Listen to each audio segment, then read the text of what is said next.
Hey learning students, this is Stephanie coming at you with a video for part of chapter 6. So this video is going to focus specifically on Hebb, and then we'll have another short video that talks about Tolman and the Gestaltists as well.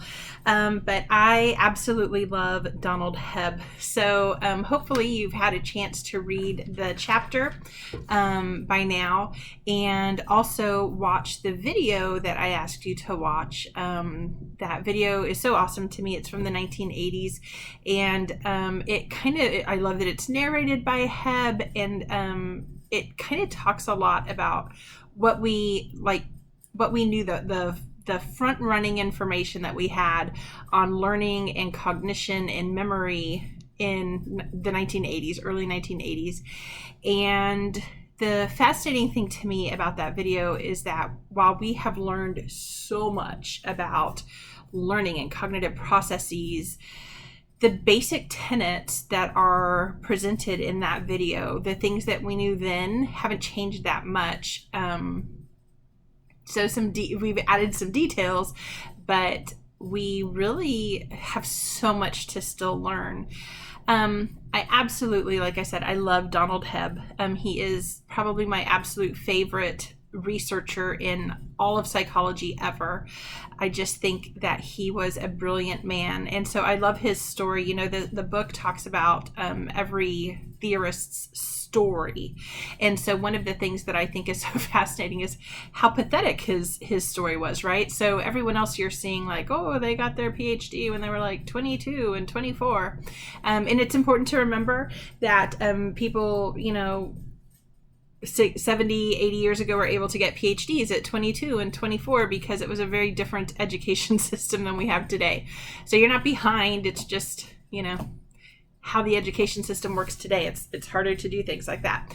And so Hebb, as your book says, failed 11th grade along with almost the entire rest of his class. So back when teachers had really strict standards, right? So I love Hebb. I love his story because it should give everyone hope, right? Even those of us who have struggled at different times in our lives, maybe brilliant people, and we just haven't had a chance, right, to let the rest of the world know that.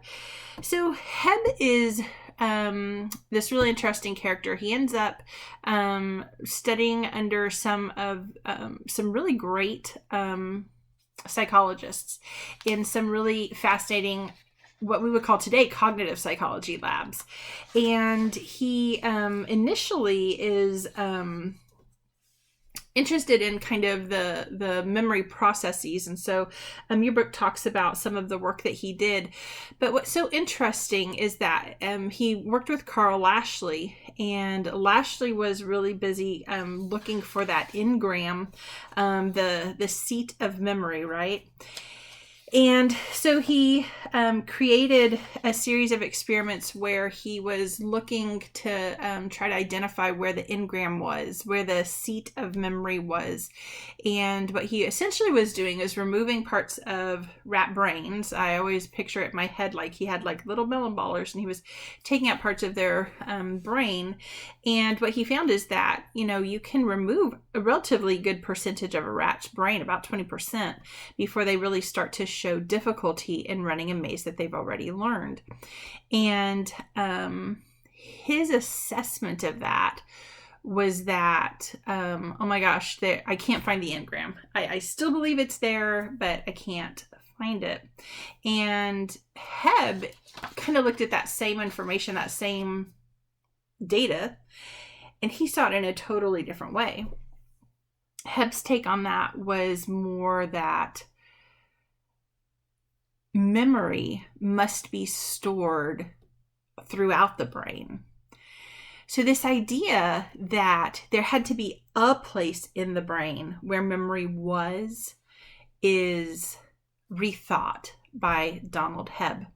And that's, when you really think of it, that's like an incredible thing then. So Hebb does a lot of his theorizing in the early part of the 1900s and around the 1930s. And I just need you to remember as you read his theory and think about the impact of it really, and how what he was saying almost 90 years ago now seems to be the case as we have better technology to study it today, right? Because he's making these assertions in the 1930s when we cannot see the workings of the brain. We're just starting to understand small snippets at that time of neural transmission, chemicals and electrochemical signals and things like that. Those are things that are still being fleshed out, for the next 40, 50 years. So Hebb is looking at this rat data that feels like a failure to Carl Lashley, and he is seeing it as a success. And what he then assesses from that, the extrapolations that he makes from that data, that memory must work, the brain itself must work differently than we thought, is incredible work. And again, as we have technology today, we can see that consistently we are providing evidence that Hebb's theory may be correct. So remember, we never prove theories, right? I've written to a couple of you guys like sad faces, like we never can prove a theory. But we can support ideas, we can support theories. And certainly that is exactly what happens when we look with scrutiny at Hebb's theory. So a couple of things to think about. So one of the first things I want you to think about as we start to get into Hebb's theories, that we're moving from the behaviorist theories into more cognitive theories. So we're going to have to start to think about things like neurons, the parts of the brain that we ended with in the last chapter, right? That bridge, how chapter 5 kind of bridges us over to the next unit.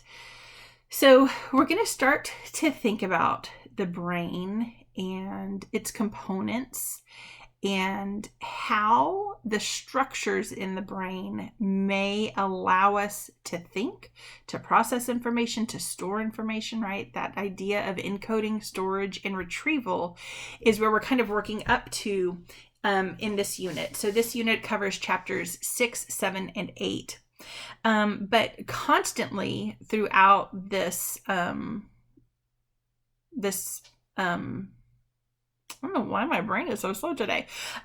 Constantly, as we are thinking about these ideas, we are going to be referring back to Donald Hebb and some of his ideas. So it's really important that you learn this first part of chapter 6, because Hebb is an incredibly important researcher. He probably doesn't get all of the respect that he should be getting in the last, even 20 years. People have kind of forgotten where some of these ideas originated. All right. So first I want to talk about kind of one way to think about Hebb's theory, and then we'll talk about the theory itself. So hopefully you've been exposed to it a little bit, right, from reading the book. So think about this. If memory was stored in one place in your brain. So let's say the memory of what a cat was stored right here. Okay, this is where cat lives. And let's say that you're playing baseball and you get hit in the head right there. And it destroys those neurons that carried the idea of cat. The whole concept of cat would be lost to you, right? So if we're thinking of the brain as being formed in a useful, evolutionarily smart way, we can already see that there's a problem with the idea that memory itself lives in one place. So, because if you had damage to that one place, memory would be gone. Okay. So Hebb starts to consider, as he's looking at some of the research that they're getting from the rat studies with Lashley, he starts to think about what the implications then of that are. If the brain has evolved in an intelligent way, it wouldn't make any sense for information to just be stored in one place. Instead, what would make a lot of sense is if information was kind of spread about the brain. So there's a couple of ways this could happen, right? One way it could happen is that you just have a bunch of cat everywhere. But that's not very parsimonious. That's not a great way for the brain to work, right? Because think about how many concepts you have in your brain. So if each of those concepts had to be stored in a bunch of different places, that would be a lot of energy. It would take a lot of space. And your brain is not a very big thing.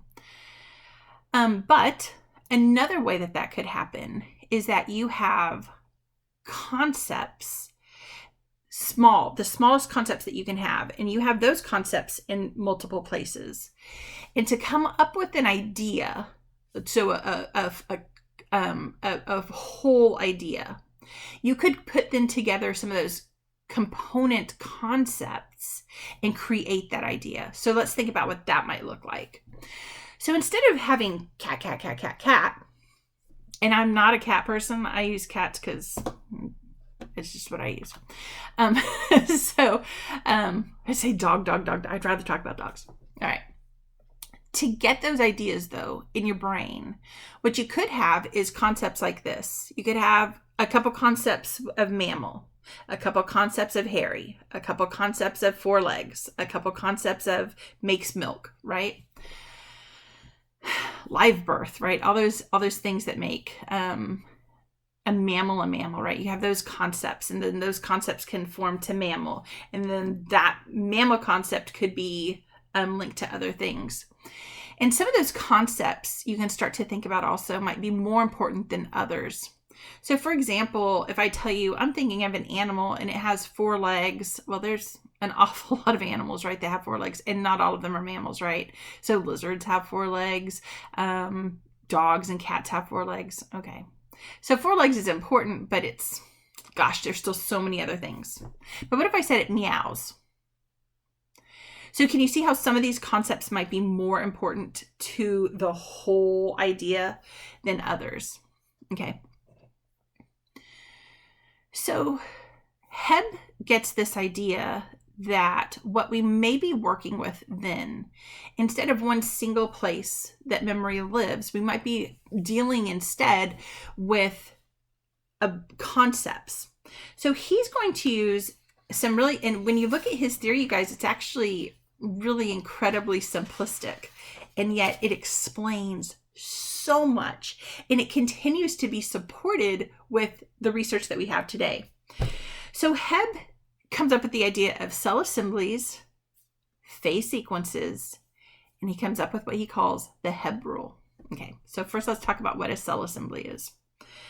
So the first thing we have to realize is that even the most simple concept is not going to be represented by a single neuron.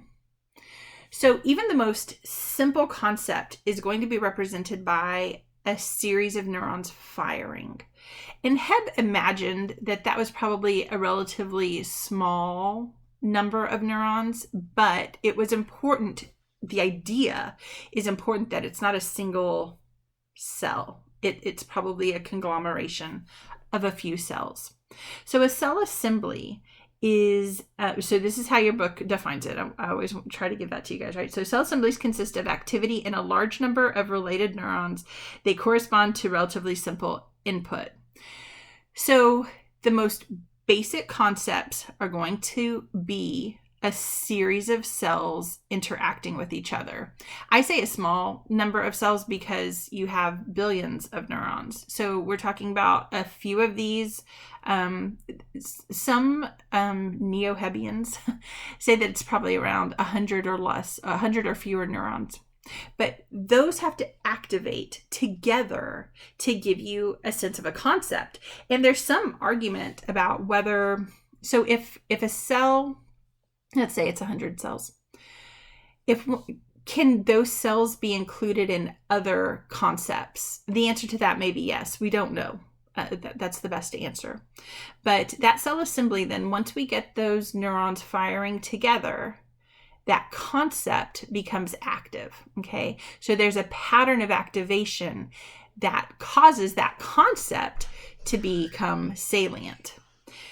So now let's think about what Hebb's rule is. So Hebb's rule says that repeated transmission of impulses between two neurons leads to the permanent facilitation of transmission between those cells. So what that's telling us is this: if we have a series of neurons that fire together to create a thought, to create a concept that we can become cognitively aware of. So we have that neural transmission happening. The next time we need that concept, that transmission is going to happen in a similar way again. So it says it leads to the facilitation of transmission. So the more we use those neural firings, the easier it is for us to make that happen again. This is one reason why studying helps you find the information when you're studying for a test, right? So we can use this theory to explain some real world things that actually you use. So for example, one of the reasons that elaboration may work is because you have a concept in your brain that it's already important to you for whatever reason.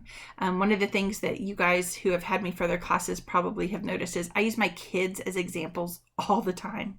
Because when I was in undergrad, I had both of my kids. I had both of my kids as an undergrad.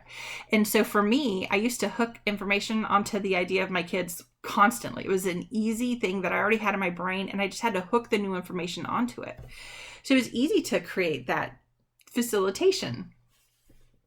So when we do things like elaboration, which we're going to talk a lot about in chapter 8, in chapter 7 also, it becomes easier for us to access that information because the neural transmission is easier. It is facilitated. Okay. So the Hebb rule starts to become really important for us as we start to think about cell assemblies and how they start to act together to give us a concept. So the Hebb rule is important for us. He also has two other assumptions that he makes. So the first is that separate neurons can fire in circular patterns so that the original neuron is reactivated. So there's like a cycle of the neural transmission. And then we know that simultaneously active cell assemblies become associated so that they themselves activate each other. And this is what he calls a phase sequence. So let's think about what a phase sequence is. So a cell assembly represents a very small component, a very small concept. So again, it might be like the concept of fur, of having 4 legs, of making milk for your young, of meowing, of roaring, of barking, right? So you have all of these cell assemblies in there. And to get the whole concept of like what a cat is, we have to put together the correct cell assemblies. And when we put those together, that is the phase sequence. So the phase sequence is the combining of a number of the cell assemblies to get a large, meaningful concept. So that, in a nutshell, is Hebb's theory. This idea that we have neurons that are activating in the brain in a pattern and in a cyclical pattern, and that a few of them are, and again, I say a few because we're talking about 100 or less, are going to be firing together to form a basic concept, and then we can put those basic concepts together to get more complex concepts. That's it. So cell assemblies start to fire together, they form those phase sequences, and that gives us kind of these more complex thoughts, concepts, whatever you want to call them. So of course, Hebbians say that, there may be steps above this too, like what happens if you get multiple phase sequences together, things like that. We're not going to worry so much about that in this class. If this was a cognition class, we would have a lot of fun with that. It's not a cognition class though, it's a learning class. So we're trying to get the basics right of these theories. So for Hebb, when you have these thought processes, these cognitive patterns, right? He's going to say that that is evidence of higher mental processes, or what we are going to start to call thinking, right? Or cognitions. And so he really believes that this then can be used to explain all kinds of behaviors, language, all kinds of learning. And the reality is that when we apply the Hebbian principles to most types of learning, they actually work really nicely. We can even apply them to classical conditioning and operant conditioning, which we already talked about. So this becomes a really interesting thing. So think about in terms of operant conditioning, right? The idea that you pair that reinforcer or punisher with the behavior that preceded it. And think about this, then those things start to fire together, right? Those concepts start to fire together, making it more or less likely that you'll perform that behavior, right? It's kind of, I mean, it's such a simple theory, and yet it actually has incredibly complex possibilities that come out of it. So I want you to really study Hebb a lot. Again, it feels simple, and then the book starts to show you how we can kind of start to apply a lot of the information that Hebb gives us. So a couple of things that I want to talk about in relation to that. So the book talks about plasticity here, and there is a video that I have posted for you that I want you to watch about riding the backward bike. So please take a look at that. He talks about plasticity. It's a great video, and it kind of lets you understand, I think, a little bit about how in a rut the brain can get potentially. And so this is what I want you to, this guy doesn't talk about Hebb, but you constantly thinking, right? Constantly critically evaluating things and applying what you're learning to the class. I want you to think about, okay, why does the brain get in such a rut for something like riding a bike? And why can we not get out of it without extreme practice? And so think about that in terms of cell assemblies and phase sequences. There may be an extra credit opportunity there. Hint, hint, right? So pay attention to that. I really want you to think about that. All right, so that's Hebb's theory in a nutshell. And it's phase sequences and cell assemblies, and it's honestly, it's not a difficult, there's not a lot of concepts. There's literally 2 concepts, a couple of assumptions, and 1 rule, and that's the whole theory. And yet you can take those ideas and apply them in so many different ways. It's actually really incredible. And like I said, the modern research seems to support it. That is it for this video. If you have questions, so as you guys you should have already read the chapter, you should have watched the Hebb video, feel free to shoot me off an email. And I want to say one thing really quickly, because I already know one of the questions that you guys are going to have. Sorry. I made it sound like the video was ending and I lied. Just a couple more minutes. So in the video, it talks about amnesia, and it talks about the implications of the hippocampus in amnesia. So I think one of the mistakes that students make when they first see the video is thinking that the hippocampus must be where memory is stored. The hippocampus seems to be implicated in memory processing, so getting information into storage and then retrieving it from storage. But it doesn't seem to be the case that memory is actually in the hippocampus. So the hippocampus must be working to effectively store memory. It must be effectively working to retrieve memory consciously, right? Because remember in the video, one of the most awesome things I think that happens in the video is we see the man who's doing the Towers of Hanoi puzzle, and he is solving it without realizing that he has ever seen it before.